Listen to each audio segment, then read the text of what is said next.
તો આ તરફ પંચમહાલના ગોધરામાં મારામારીનો એક વિડીયો સામે આવ્યો જે સોશિયલ મીડિયા પર ખૂબ જ વાયરલ થઈ રહ્યું છે। બે જૂથો વચ્ચે થયેલો આ મારામારીના જે દ્રશ્યો છે તે અત્યારે સોશિયલ મીડિયા પર વાયરલ થઈ રહ્યા છે।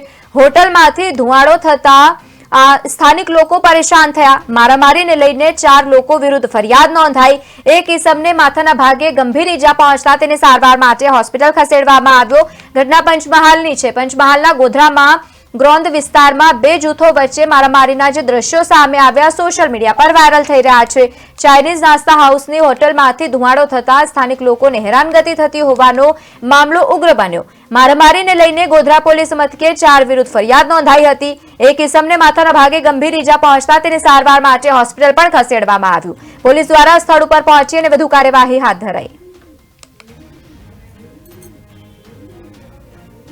તો જે દ્રશ્ય પ્રકાશમાં આવ્યા છે ખૂબ જ સોશિયલ મીડિયા પર વાયરલ થઈ રહ્યા છે। જે રીતે દ્રશ્યોમાં જોઈ શકાય છે કે કેટલા ઘણા લોકો ત્યાં ઉપસ્થિત જોવા મળ્યા। મારામારીના જે દ્રશ્યો સર્જાયા લોકોના ટોળે ત્યાં આવી પહોંચ્યા હતા। એક ઇસમને આ વચ્ચે માથાના ભાગે ગંભીર ઈજા પણ પહોંચી। સમગ્ર મામલો પોલીસ સ્ટેશન સુધી પહોંચી ગયો। જે રીતે પંચમહાલથી આ દ્રશ્યો સામે આવ્યા। ગોધરામાં મારામારીનો એક વિડીયો સામે આવ્યો સોશિયલ મીડિયા પર ખૂબ જ વાયરલ થઈ રહ્યું છે। અમુક તત્વો આવ્યા અને ત્યારબાદ મારામારી કરતા જોવા મળ્યા અને સાથે જ પોલીસે સમગ્ર મામલે આ કાર્યવાહી હાથ ધરી। બે જૂથો વચ્ચે મારામારીના દ્રશ્યો સર્જાયા।